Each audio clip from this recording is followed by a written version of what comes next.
Hi అండి. అందరూ ఎలా ఉన్నారు? మేము బాగున్నాం. మీరు బాగున్నారనుకుంటున్నాను. నేను ఇప్పుడు మీకు ఒక హెల్తీ టిప్ చెప్తానండి. మా అమ్మగారికి కొంచెం కాఫ్ ఎక్కువైంది. సో, మా పిన్ని ఒక సలహా ఇచ్చారు. దానిమ్మకాయ తీసుకొచ్చి తొక్కతో సహా ముక్కలు కోసి మిక్సీ వేసేసి ఆ జ్యూస్ తోటి మీరు డైరెక్ట్గా తాగితే తగ్గిపోతుందని చెప్పి, సో నేను షాప్కి వెళ్ళి నేను ఇప్పుడు దానిమ్మకాయలు తీసుకొచ్చానండి. తీసుకొచ్చి కొంచెం పౌడర్ అదే ముక్కలు ముక్కలు కింద చేసి మిక్సీ వేసేసాను. తర్వాత హాట్ వాటర్ తీసుకున్నానండి.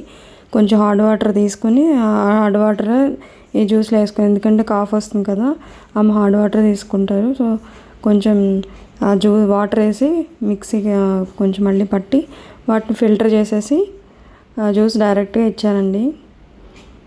ఎందుకంటే ఇది ఫిల్టర్ అవ్వడానికి కొంచెం డ్రైగా ఉంది, అవ్వట్లేదని ఇట్లా కొంచెం హాట్ వాటర్ మిక్స్ చేశానండి. మిక్సీ అవ్వడం కూడా చాలా ఈజీగా అయిపోతుంది. చాలా సింపుల్ అండి. తొందరగా మీకు దగ్గు కూడా తగ్గిపోతుంది. Please subscribe. ఛానల్ కొత్తగా స్టార్ట్ చేశామండి. Please support. Thank you. అంతేనండి, జ్యూస్ రెడీ. ఈసారి మీరు ట్రై చేసి ఎలా ఉందో చెప్పండి. టేస్ట్ అయితే బాగానే ఉంది. నేను కూడా తాగాను. దగ్గు అయితే తగ్గిపోతుందండి. Thank you.